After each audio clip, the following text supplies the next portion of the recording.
Welcome to the Crispy podcast. My name is Ellie Kerr, in association with Merseyside Women of the Year. And today, joining me as a guest speaker is me. How weird is this? And who's going to interview me is Nikki Croft-Girvan. Nikki, this is like beyond weird. Well, you know... I don't know why I'm here. Well, I do. And Okay. I've got a lot of questions for you.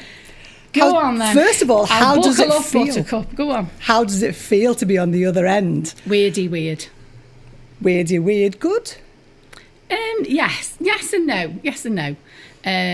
Because I haven't done this. So. Well... No, it feels okay. It feels okay. Buttercup, I'm you're a in bit for a nervous. ride. Right, okay. Right. So probably the best way to start off is where you start with all your guests and sort of talk about yourself and why you're here today, the reason we're here today, why the podcast is here today, and that is your background with MWOTY. How did you become the first MWOTY, and what's your story about that whole journey? Right, if I had to go into all the detail, we'd probably be here until next Wednesday. So I'll just do really massive chunks. So how I ended up, I still don't know to this day who nominated me. So in 2003, I won Merseyside Woman of the Year. I was the overall winner. And at that particular time, I had kept it was called the Women in Business Northwest Network. And I'm going back far too many years. It's probably about 26 years ago. It was the first ever network for women on Merseyside. There wasn't such a thing as a women. Like now you go 6 paces, don't you? And there's a women's network. So it was part of my day job. It was funded by European money. And because I worked at Business Link for 21 years. And it was a job I ended up in, and I loved it. So funding was withdrawn from it. I was almost getting made redundant. Then all the women that were part of it said to me, well, we've bought you. Why don't you run it on your own? And I thought at the time it was a really good idea. Because I didn't have any kids at that time, and I thought, oh, okay. And that woman was Lillian O'Malley of K&L Furniture, and Lillian will always have a special place in my heart. Lillian's no longer with us, but she was the one that said, you do it. Yeah. So I took it over, kept it going in my own time, and almost facing redundancy. And then the next minute, I must have done it for about 18 months on my own. And then I was nominated for Merseyside Women of the Year, and bonkers turned up. How did that feel? Like when you got the nomination? Because obviously that's you in the seat that you put so many other women in now. Yeah. Like, how did that feel when it dropped in? How did that make you feel, and what was your response initially? Well, I couldn't. It was a really sad week, if I'm honest, that week, because we'd lost our nephew. He was 5. And Jordan died of brain tumour, and sadly that was the week that he passed away, and I didn't have my phone on, and I couldn't believe it actually, because I switched my phone on and there's this message. It was from what was the Daily Post and Echo then. Anyway, so I was a bit taken aback by it. They came, took photographs and stuff, and to be honest with you, I didn't even understand or know what it was. All I know was I turned up at the Crown Plaza, stuck my finger over myself, and ended up winning everything. And it was life-changing. Stuck your finger over yourself? Oh, because explain. So I'm very passionate about our brochure. Yeah. And I think I was sort of like 2 lines. And so I opened well, actually, it was like a leaflet that you'd get at the doctors to cure thrush. It was like this little tiny ZZ leaflet. So I opened it, stuck my finger over myself, thought, oh, I don't know what this is. I ate my chicken dinner and didn't think. So that's why I'm passionate about the brochure, because it's just, for me, it needs to celebrate the woman that's there, and it needs to tell your story, tell us who the woman is, what they've done, why they deserve to be there, and that's why I'm very passionate about. Which is why a leaflet to cure thrush is not the one. It's not. It's not. So. And then, as I say, ended up winning everything, and it just completely changed everything. And even when I went back to work, so Duncan, my husband, we'd gone in, so my phone literally didn't stop ringing with everybody congratulating me and stuff. So this is on the Saturday. And we got into Liverpool shopping, and the phone kept ringing, and he goes, "Oh, this thing yesterday. What was it? It wasn't Woman of the Week, was it?" And I went, "No, it wasn't. It was Merseyside Woman of the Year." And he went, "Oh, God, another 364 days to go." So I visited him a couple of times in hospital after flung him down the escalator. But, yeah. So anyway, and then other things happened when I got back into work on the Monday. Yeah. Well, so talk us through that, because I believe you took to using your new title for good use straight away in terms of fighting your corner at work. I did and I didn't. At work, it was fabulous when I went in on the Monday, because I think I've said a lot of times, at business thing, women only started, or the perception was, women started businesses between the hours of 9 and 3. They were never going to be VAT threshold. It was only done for PIN money. And I'm going back, 20 odd years. And so for me, I don't take direction very well. And so I just ignored everybody. And when I got back into work on the Monday, they wanted the network back. And so I said 2 Hopes, no Hope and Bob Hope. And then got the reputation for being arsey, which I currently got made into a badge. Brilliant. And then that just stuck with me for the rest of the time. But also, women have sat here, and especially being the Woman of the Year, I totally get it, because it is a bit weird. And I was in this meeting, and it wasn't going very well. And then somewhere, and I just went, "Oh, do you know what? I'm just gonna." And I said, "Excuse me, do you know who I am? I am Merseyside Woman of the Year." And inside I went, "Oh, Ellen, I can't believe you've just said that." And another minute was, "Oh, yeah, and I have." So yes, so I did use it but it does take a while to get used to it. So I totally empathise with the girls that say, "Oh no, I don't like," and Now, obviously, that was just the start of your journey with Merseyside Women of the Year, and I believe, or I understand, because at the time it was run by 2 gentlemen. Yes. And as their new Merseyside Woman of the Year, did you sort of share any feedback about how you thought it was going and what you thought needed to be? Yes, I did. And I am a gobby, opinionated bitch. I am. And I just thought it would be really good if we did this, this and this. And when I met up with them, they sort of looked at me with the suggestions that I was making, that like I'd weed in their tea. So it was like, "Oh, really?" So it was like, "Oh, okay." So anyway, I was able to give sponsorship, and also I was working with the most amazing women that were starting their own businesses, because eventually that's what I ended up doing, was sort of being a business advisor, but with a specialism around women. Whoever thought like women would be a specialist group, but back then we were. And I was very lucky that the North West Development Agency wanted women's enterprise champions, and it came to me. It was like something off Eddie Murphy out of Beverly Hills Cop, and he'd come up to me and go, "See that? It's something womany. You can deal with that, can't you?" It was like something explosive. So, and then, do you know what? It was just like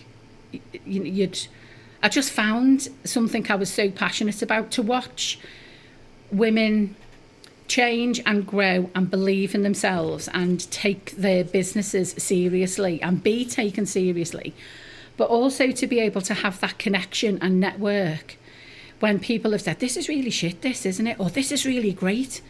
So to have that companionship and that camaraderie for me, and to be able to help, that was just filled up my love cup. I was just in my element. I loved it, and I still do. Yeah. And so how, obviously there's been a big transition, and like particularly over the last few years, loads of changes and developments in how WOTY's operating. How did you what was your journey to sort of Commander-in-Chief as you are now, sole Commander-in-Chief? So 2010, it could no longer be done by the guys. So myself and a couple of other girls took it over in 2010. Then in 2022, I took it over solely. So this year is our 16th year. But every year has been different. And some years it's been a struggle. I've put my own money in.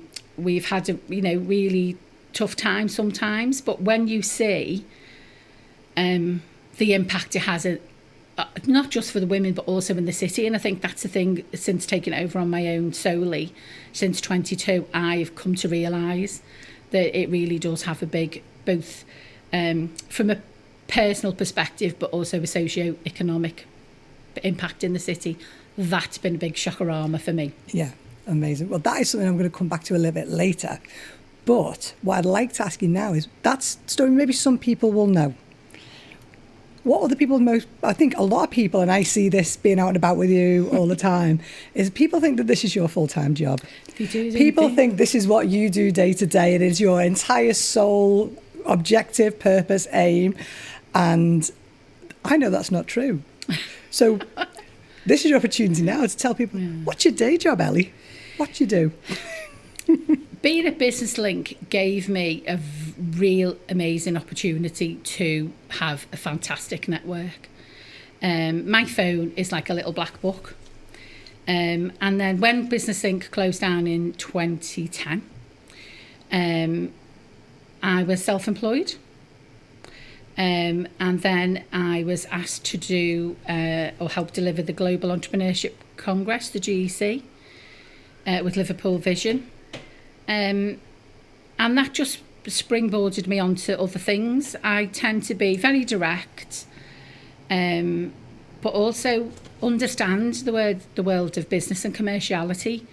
And so,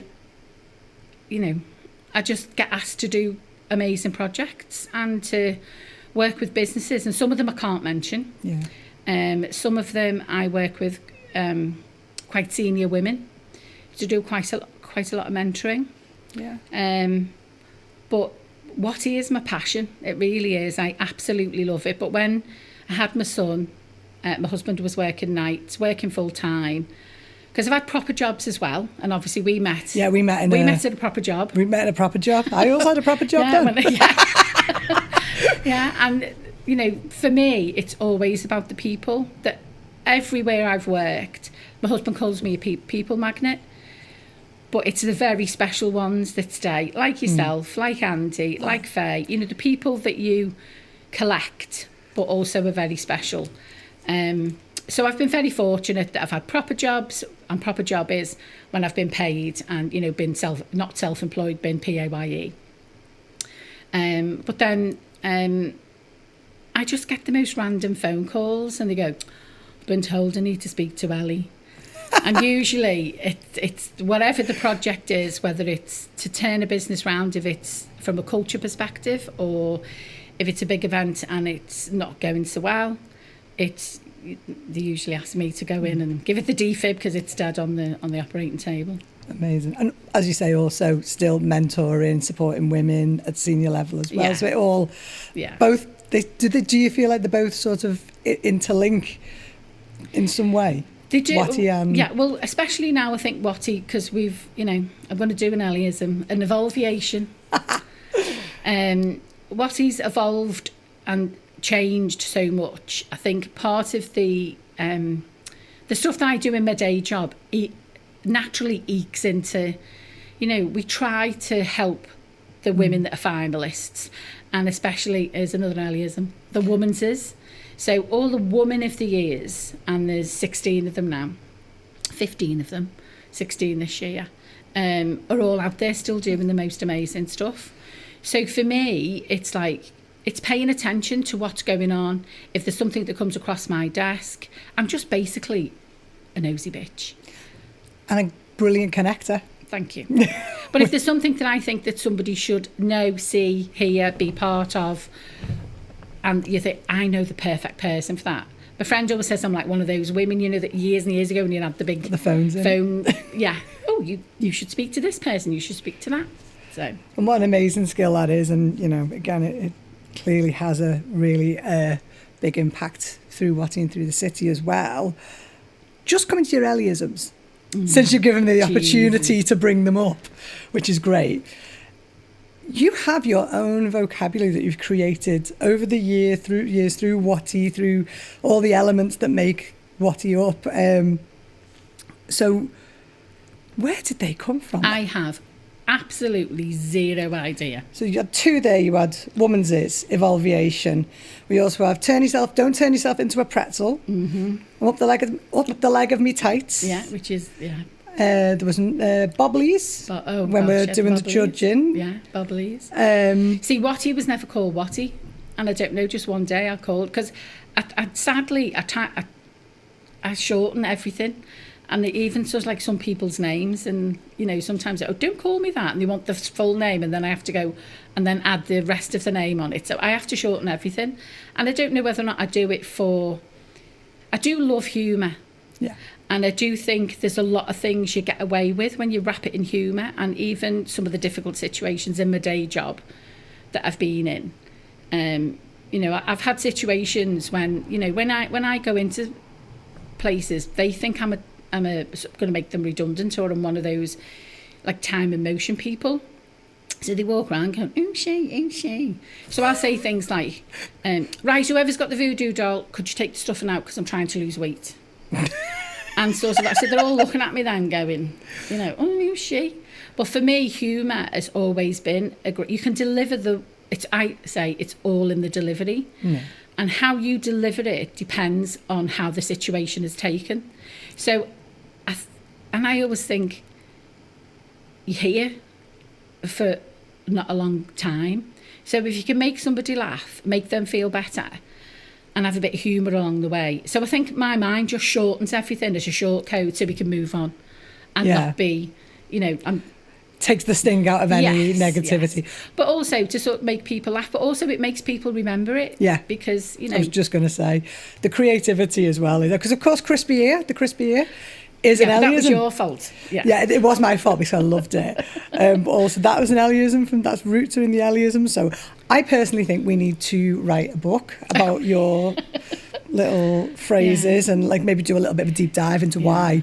But that's for another time. But I do know it is really funny when people say my things back to me because I know where they've come from. Yeah. So I do swear a lot. My language is very industrial. Yeah. And so instead of sometimes swearing, and I'll say 42. And that was particularly handy when my son, who's now nearly 21, was little. Yeah. And he'd go, oh, Grandad, 42. And it could have quite easily been something else that I'll just leave to everybody's imagination. But it's dead funny because then people say that back to me. Oh. And I know exactly, because I made it up. It must be brilliant just seeing it come right back and be like, right, I created that. Up the leg of my tights. Leah, always. Love Honestly, that one. I use that one a lot. Feel like I should credit you when it's what I say. Listen, don't worry, I haven't trademarked anything. I mean, so this is just part, like, these are things that people know and love about you and remember about you. And, your whole identity is tied up in this amazingly positive way with everything you do with WOTY and sort of, you and I say this as someone who is inspired by you and aspires to be like you and sort of in the way you work and the way you operate with people. But you are aspirational and inspirational. But were you always like this? Like, where did it come from? What was little Ellie like? Where are the roots of? Well, I think and somebody said I shouldn't keep identity. calling myself a bitch, but I can say that because it's mine. But I'm the eldest of 6, and I think that saying "first up, best dressed" is very true. There was like 6 of us in 8 years, and literally, we were poor. We were very poor. We had no money, but what we did have was love, and we were never hungry. But oh my goodness, now I'm a mother myself, and my mum is no longer with us. But then after having 6 kids in 8 years, I can see why. I don't know how she coped, honestly. And I absolutely, take my hat off to her now all these years later. But it's not until you've done it yourself you realise and go, oh, man. But then you sort of go, oh, I know. Because we used to have like a fish and chip night. And she was an amazing cook, my mum. And we'd have fish and chip night. But we'd all have it all wrapped up in paper. And then it twigged, and I thought, oh, she did that so she didn't have to wash the dishes. How fab's that? Ingenious. Yeah. But I think I have to be mistress of my own destiny. Yeah. I really am. I am a control freak. I need to, and if I'm somewhere and nobody's taking control, sometimes I'm sitting there and going, no, don't say that, don't do that, because do you know what? And then before I know it, I could be waiting for a lift and nobody's pushed the button, or if something needs to be said, needs to be done, and nobody's stepping up to the plate, sadly, it's always me. So obviously that's like, so did you hear the eldest of? Eldest of six, so 5 girls and a boy. In terms of like how your sort of confidence to even do that, to sort of take that charge. So that was out of necessity, but did your mum sort of instill confidence to speak up as a girl? Because obviously, No, if anybody was a big influence on me, it was my auntie. Okay. So my dad's sister, my auntie Anne, bless her, she was a single girl, lived on her own, and this is another thing when you think back. So I would say my mum gave me away. That sounds ridiculous. But I think sort of like, so Auntie Anne was on her own. So I used to go and stay with Auntie Anne's at weekends and school holidays. And she was a massive influence on me, because she was that girl, if she was 3 stone soaking wet, she was honestly like a little zip. She really was. But God, she was feisty. Yeah. And I think that's where I got it from. I got the thing about women having money from her. But I think I got my confidence and my feistiness off my auntie. Yeah. I think I got my sense of humour off my mum, because I think having 6 kids, you have to have a sense of humour. I really do. But my mum and dad, my dad adored my mum. He absolutely adored her. Yeah. And worshipped the ground she walked on, and sadly we lost my dad very early on. But it was a happy childhood. So my mum was there, and my mum was very supportive, but it was my auntie, I'd say, that gave you that sort of that confidence, especially as you say, that kind of independence and that thing of nobody's coming to save you. And that I always have that in the back of my head, is that, nobody's coming to save you. If you're sitting waiting there for somebody to go, you've just got to get off your arse and do it yourself. Yeah, absolutely. So, And did have your mum and dad having a good relationship? Did that give you sort of like a good role model in terms of like men who support women and who, because you always say it can't all be blue and it can't all be pink. Yes. Like, again, another Ellie-ism. And, what were you, again, different time, but what was the, the experience of like, the kinds of men that show up for women, and whether that's through treating them with, respect and love and whatever it is. But did that have an impression on you? Yeah. Oh, my dad was the most amazing dad, and he did have massive respect. I mean, my dad died when I was 21, so I didn't have him for very long, much of your adult life. But my dad wasn't very well educated. He was a tradesman. Yeah. He was a caulker. Boilermaker caulker. So he was very skills based but trained, but he wasn't very well educated. He couldn't really read very well or write. So he always encouraged us all about school. Yeah. And I loved school. I must admit, I was not very good at maths, I have to say. Me and maths, it all ends up like a big bowl of spaghetti in the middle of my head when I get to numbers. But English and English language and stuff like that, I was very good at. But my dad loved it, and we'd have like word of the week, and one that always sticks in my mind is chaos. And I always say, you need to cause as much chaos and confusion while you're here, because you're not here for very long. But my dad used to call it, what did he say this day, choas? And I was like, what? Anyway, and I said, no, Dad, that's chaos. So we'd have like a word of the week that we'd have to try and get in. But my dad was so thirsty for knowledge. But he encouraged all of us, and he never treated. My mum treated my brother totally different than she treated us, which was weird. But my dad never. My dad was always very encouraging, and I think I do have an amazing role model in my dad. Yeah. Because he would take all 6, so we didn't have a bath. And so we'd all go to Auntie Anne's on a Sunday, and we'd be like this little line of kids Going through. walking down to get, and my dad would be, you know, marching behind us, and we used to sing this song. Well, I won't sing it. You know, we'd be marching along down, honestly, because it was quite rude. But my dad used to take us all out of the way, so my mum would get some free time. And of course, until you realise what he was doing, you know, he was genuinely a fabulous, they both were fabulous parents. It sounds like it, like it does sound really. I also sounds like he was slightly outnumbered. Yeah, but it was. Yeah, but it was chaos. It was absolute chaos in our house. Yeah, chaos. I think I'm going to use that. All 6 of us used to sleep in one room. Yeah, honestly, you know, and we used to say, if we had, if Childline existed, then we would have had our own hotline. Because honestly, would have. Honestly, I love that. Anyway. No, oh my God. But my dad was, and I think, you know, my husband, bless him, yeah, he is an amazing role model. Very kind, very considerate, and puts up with me. So what can I say? Hardly. And I've had him for 40 odd years now, so I haven't got time to train another one. Nah, do you know what? You're right. So, actually, just what you were saying then, just to come back to what you were saying about your Auntie Anne, and you know, she taught you the importance of like women having money. You've got this great family unit that's probably taught you so much, and you can see like just you telling that then like some of that I don't know, and I can see where it's come from in a lot of ways just from that. You did talk about Auntie Anne teaching you about that women having money, and that is a really strong point in you advocate always for, and I'm going to get them in the right order for you because I always get them in the wrong order. You say that a woman needs 4 things. A network, information, money, and self-belief. So part of that has come from, you know, the reason that's important, the reason you've sort of had that as a founding, or a pillar, as you call it, that's clearly, you know, you can see that's come from your Auntie Anne and that journey and stuff like that. But what are the other things that have sort of led you to realise, what were things in your life that have led you to realise why those 4 things are so important?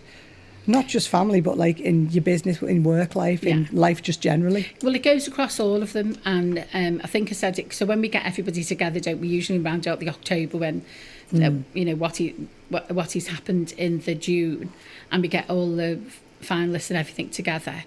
Over the years, because I've worked with so many women, I realise that, so for me, like my network, as I said before, you know, your network is your net worth. So for me, I used to say I'm a millionaire. Well, I'm not. I'm a billionaire because I am so fortunate to know the most amazing people. Information. So I'd say one of my successes at BusinessLink was, again, I was so nosy. And so for me, that information, so something might, because BusinessLink was massive, so something might be going on over the other side. And I go, what's going on over there? Because what I wanted to know was what was going on, so I could tell my clients, and obviously, you know, women of the network, that what was happening, because we had a lot of government funded things then. So, but information is key, whether that's personal information, information to help your business grow, information to help you in your family life, whatever. Money, as I said, money from a personal perspective. Women do not look after themselves because they're always like, you know, not thinking about their future. Their pensions are usually not where they should be. If they take time off for maternity, if they're doing parenting, if, you know, whatever, women always put themselves at the bottom of the list. So, and you have to have your own money. And I'd say, you know, that definitely came from Auntie Anne, but also money is power and money is choice. Yeah. And then there's the other side of it for your money for your business. And okay, historically, you know, and rhetoric says that women underfund their businesses because they're, you know, they're risk averse. But I think sometimes because if women's businesses were funded properly, or they looked for other funding to make sure it fits for them and for their businesses would be able to grow because they'd have that flexibility. Whereas very broad brush, fellas shut their eyes and just go, yeah, come on, let's do it. And 9 times out of 10 it works. But women, I think, always think of that bigger picture and that ripple effect on the family. Yeah. So there's that bit, there was the money, and then self-belief. You know, so I always say if you don't have all 4 pillars and you don't have those 4 foundations, it's always a bit wonky donkey, isn't it? Yeah. You know, and if you've got 2 of them missing, well, you're rocking even more. If you've got you know, you've got the information, you know, you've got the need to, you know, you've got this business and you want to do it, but you haven't got the self-belief in yourself to go and ask for the money. Yes. That it, not like you say, or you haven't got the information that you can go and ask for the money. Then there's different, like you say, like a wobbly chair. Yeah, and also network. Women, you know, they don't get a chance to network. In the pub after work, round table, rugby club, football club, sailing club, old boys school tie network. Oh, you know, you can tell I've done this loads of times, because usually I get down, why do women need a network? And it's usually from a man. Yeah. And you just go, right, okay, just let me, and so you reel it all off. But what you find is women are going home to care for something, somebody, someone. Yeah. So it's like, you know, so me, the network is so important. Yeah. Because to be able to share those successes and also the downtimes, I've never had this before, or is it only me, or somebody out there will have had that same problem and gone, oh, well, I did that. Contact so-and-so and she'll help or whatever. And I've seen it, and you can just see the weight drop and the shoulders drop, and they go, oh, yeah, right. Because I call it washing machine, another Ellie-ism. Because you put it in the washing machine and it goes round and round, and it just gets bigger and bigger and bigger and bigger. And until you speak to somebody about it, and I just go, what are you washing machining? And it actually, funny enough, my son said that back to me the other day.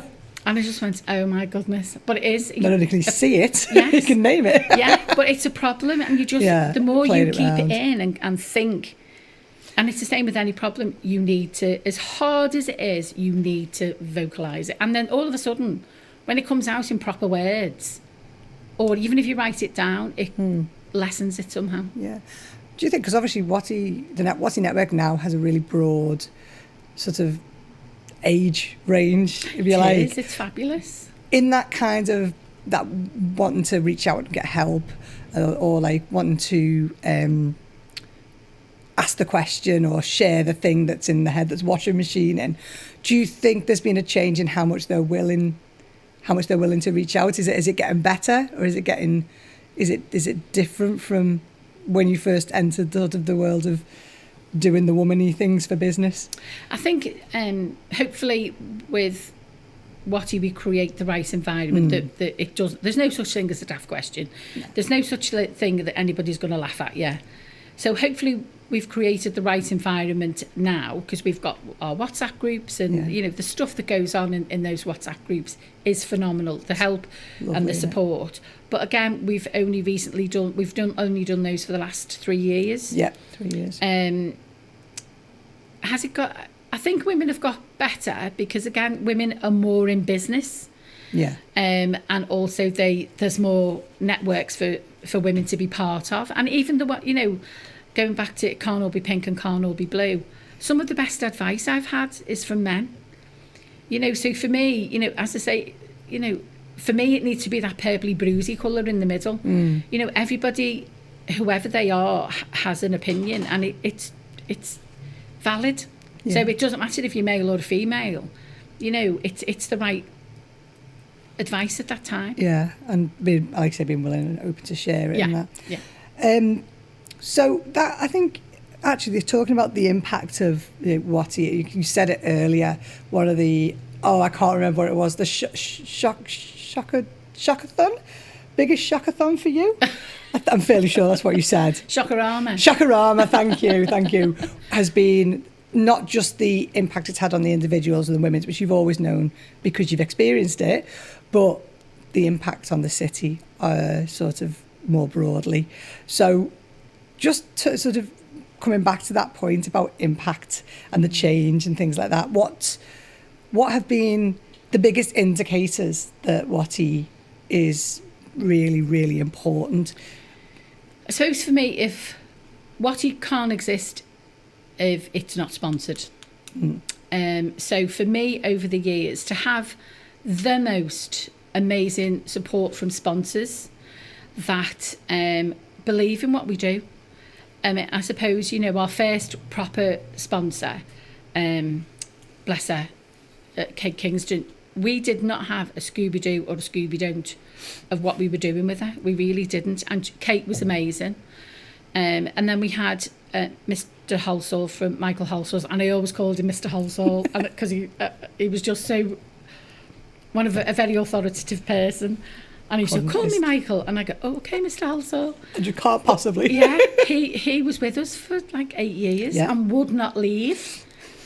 And then sort of like, but since we've had the most amazing, and Moira from FPC, she stepped into the breach when it was, a bit woggly, a bit wonky-donkey. And now, look at us now with Rathbones, and others that support, the Community Foundation. And I'm probably going to get into trouble now because I won't remember everybody.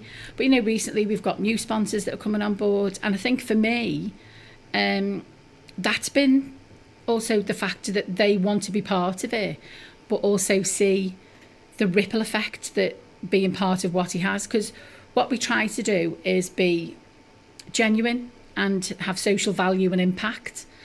And also it's about doing things right. Yeah. And also doing things even when nobody ever can look underneath, but you've done it properly. So you don't get WOTY because you've bought it. You don't get WOTY because you've sponsored it. You don't get WOTY because you're my mate. You get WOTY, an award at WOTY, because you totally deserve it. Yeah.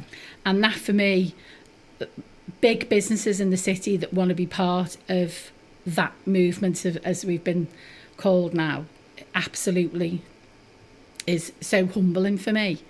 And I think that's the thing that drives me, is that people believe in what we're doing, but also want to support the other women and myself that are part of it. Yeah, they support the overall movement, the overall aim, yes. and sort of the way it's being delivered, Ellie. And that's all. Yeah. It's absolutely your sort of vision and your drive behind it. So, are there any sort of another thing? Sort of just thinking about it before we came in today, like that kind of bigger impact. You've also got loads of your. What the alumni, as we call them, go on to do. We've had British Empire medals, MBEs, all kinds. King's Award for Voluntary Service, King's Award for Enterprise, and all follows. Now, obviously, that's their work, but that platform. That. Do you think? What are your sort of thoughts about where these amazing organisations, women, go afterwards? Listen, there is, honestly, I could just combust. I could combust with pride in them all, because to do what they do, and also usually quietly and brilliantly, they're not making a fuss, they're not jumping up and down going, look at me, I'm doing this for the homeless people because, or I'm doing this because. They do it because it needs to be done. But I am immensely proud of them all. And I just love it. To see how women progress and take the opportunities, because literally we don't know what happens. There's been some things that have come completely left of field that they get found on that WOTY platform. And, I do say it's a platform to be seen, to be heard and to be found. And hopefully what we do is we amplify it. And, sometimes it's tough, but you can't do it without sponsorship, and you can't do it without people believing in, you're doing it for the right reasons. Yeah. And so what is, the big vision for WOTY? What is the next stage? Because, you've done lots. We've got the podcast, we have, started with little things like the newsletter. Now it's the podcast, then an additional conference. Yeah. Do business better. We're going to do the conference again. Oh, Nikki, I don't know if I've told you, but we are. Here's a news flash for you. News flash, have you got a date? I'll write it down. It's a Blackburn House again. It's on the 14th of October. And literally, you went on that journey with me, didn't you, last 6 weeks, and we pulled it all together. Oh, we're doing it in April. Well, what? Yeah, so, that was yes, we're going to be a little an interesting bit more. 6 weeks. It was, wasn't it? Literally, we all disappeared up the leg of our tights. I think poor Andy disappeared up the leg of his shorts a couple of times. But we're going to do it in October because the feedback was amazing. Also, it was around the 4 pillars, and we'll change it up this year and do something better, but again, not better, but bigger. But do business better again was that around that premise of, there is a way to do business better from an ethical, from a social impact, from a social value perspective. And there's a couple of things I've got in mind that I want to do, but again, sort of like, you know, it's just a bit of maybe watch this space. I know you've always got more plans. Oh, yeah. I get worried when you see that look in your eye. I know. And it's like, she's planning something. Yeah. Please. I'd stick a bag on her head quick. Stop it. Don't say it. Don't say it in front of 60 people in an event, Ellie, because we'll have to do it. And then I usually open my rubber gob and it happens. But also for me, it's the support and the genuine want of you, Andy and Faye, who's my little core team, because none of you ever go, oh, fucking hell, Ellie, what are you doing now? We love it. Sometimes you go, what? When? And then you go, oh, yeah, but we're doing it. And then you'll go, okay. And then I go, and I just watch you all turning yourselves into croissants thinking, how are we going to get it? How are we going to do that? And I go, listen, I'm as technical as a tea bag. You sort it all out. And then, bless you, honestly, I don't think anybody could have such an amazing team as you know, you three are behind. You're beneath me, you know, sort of like pushing me up and, you know, behind me and around me. Because sometimes it's beyond my technical abilities. To be honest, a lot of it's beyond mine, but that's why we have Andy and Faye. But I'm very fortunate. But no, very fortunate. You know, it's a pleasure. You know, and also the people that are part of the day. That, you know, we've had, you know, we've had photographers over the years that never leave us. We've had AV people over the years that have never leave us, and they just want to be part of that day. And of course, the Dexies, that's another Ellie-ism. Yeah. So the Dexies are the Dexies Midnight Runners. So we used to call them the runners, and I didn't quite like that. So I come up with Dexies. Didn't feel glamorous enough. No. But also, I just thought it sounded a bit meh. Yeah. So we called them the Dexies, and they are people I've collected, friends, really good friends for over 30 odd years, that take the day off work to turn up, because I am horrible. I am a horrible bitch on the day. I throw things at people. I swear at them. I probably should actually probably be locked up. But everybody just, can we come back again next year? Yeah. So for me, that thing. Some of the Dexies you remember is actually your son has helped out. Yes. Technically a Dexie? Technically, my nephew and the son. And your son, yeah. But again, the reasons why I wanted him to be part of it was I wanted him to have a different narrative about women. And they both do. They are both the most, and I know I'm going to say it because, like, you know, I'm his mum and he's my son, and, you know, but I know genuinely that, you know, he does have they both have different narratives. They are just gorgeous men now. And also what I wanted so we have 2 young women that come and help. Yeah. And we've had the same couple of girls the last, Poppy and Grace, and they come along and they see the power and the women in that room, and they love it. And they literally, they come to me, so they've been for about 3 years now, 4 years, and they literally come to me last year and went, we're doing this, we're doing that, we're doing this, we're doing that. And I just went, oh, okay. And they literally took that job, and they're 15, 16. And I was just like, oh, okay. And they delivered it perfectly. I didn't have to shout at them, hit them. They were fabulous. Good, glad to hear that you didn't have to hit the children. Probably should come with a bit of a parent warning. But honestly, and to watch those young women that they are now, because obviously they've been coming since they were doddies.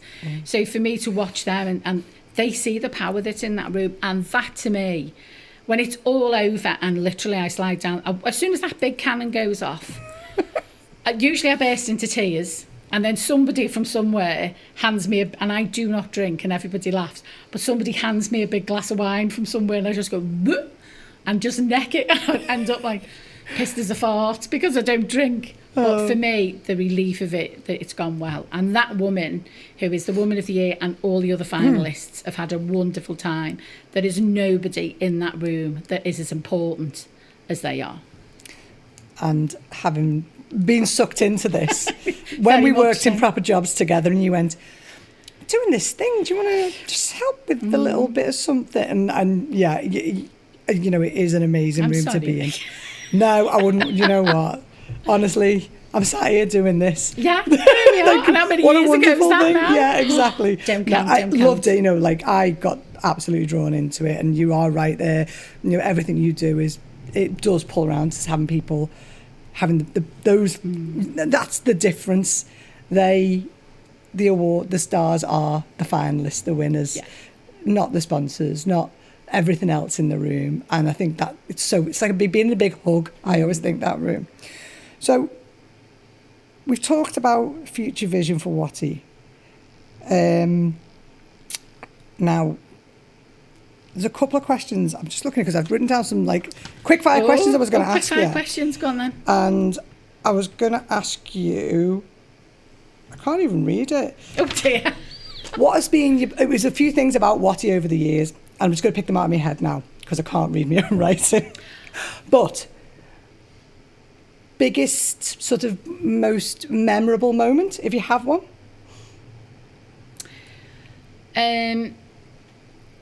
I think delivering 2022 on my own with no money, with a tiny little bit of money that I had left from 2019 when, you know, everything went to hell in a handcart and, you know, with COVID and whatever. I think the relief of delivering that successfully, even though it was on an absolute shoestring, and then ended up having to put my own money in because it was a bit of a squeaky bum moment. I felt immensely proud, and I feel immensely proud now. Here I am, you know, I don't really include 2022, 23, 24, 25 and 24 years later, because then people really got behind us from 22 onwards, because we had to deliver something because everybody was like still in shock, weren't they, after what had happened to us with COVID. But then I think, you know, to watch it build and to watch and to be part of people, for people watching it and want to be part of it, that to me, you know, I have to say, you know, fills up my love cup beyond. Amazing. And also the stuff we do with the Women's Fund. Yeah. You know, that is, you know, so to me, unless the girls from the Community Foundation say to me, we don't want you anymore. I've said, you've got to get hold of my face and go, we don't want you to be part, because I'm just in. Yeah. I'm in. Hook, line, sinker, up to me boobs, past me head, whatever, we're in. Brilliant. And yeah, absolutely a brilliant relationship that is. What is your biggest hope for WOTY as it goes forward? Well, I'm an old fogey fart now, aren't I? So, I'm not answering that. No, that's fine. You don't have to, dear, because you know, for me, what it's brought for me and to me, because I went on to win other awards, not just Woman of the Year or whatever, and two of them were national, which, you know, made me even more of a Belinda Big Head than I could have been. So, which was fabulous. But it's to encourage women to be part of it and to stay part of it, especially the younger women that are coming through. But also for me, it's for every woman in the city. It doesn't matter what colour, what creed, whatever. If you're a woman in the city and you're doing amazing stuff, nominate, you know, be part of it. Come and see what we do and come and be part of it. So the hopes and aspirations for me for the future is there's got to be other people, there's got to be younger people than me, you know, that have got better ideas, that have got bigger ideas. You know, I can't stay running it forever. I mean, don't get me wrong, it's going to be a hard push to going to prize out. You know, listen, I'm not just going to go gracefully or quietly, because there's nothing about me that's quiet, nothing. But, you know, for me, it's to also see the younger women and, you know, women like yourself that have, you know, taken the opportunity and to be part of it. And listen, I'm there for that every day of the week. Yeah, no, I mean, there's one there for everyone. Anyone wants to keep getting involved and getting behind it, the boss has spoken.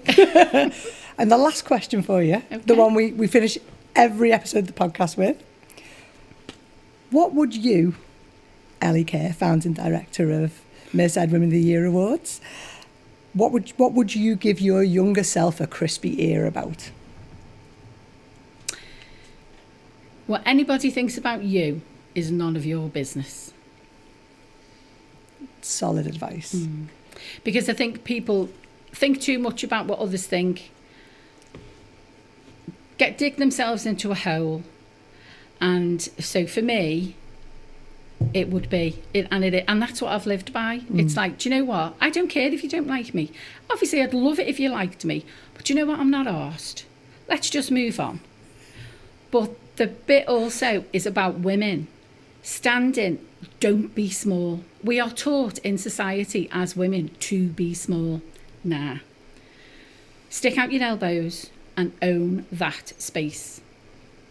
I can't think of a better point and a better little nugget of absolute gold to end this on. And I want to say thank you for asking me to do this. Oh no, I've loved it. Because I've loved every single minute of it. And thank you for being a brilliant interviewee. Thank you. And would you like to see out the show? Yes, I would. As you usually do. But I just want to point out that this me sitting here was not my idea.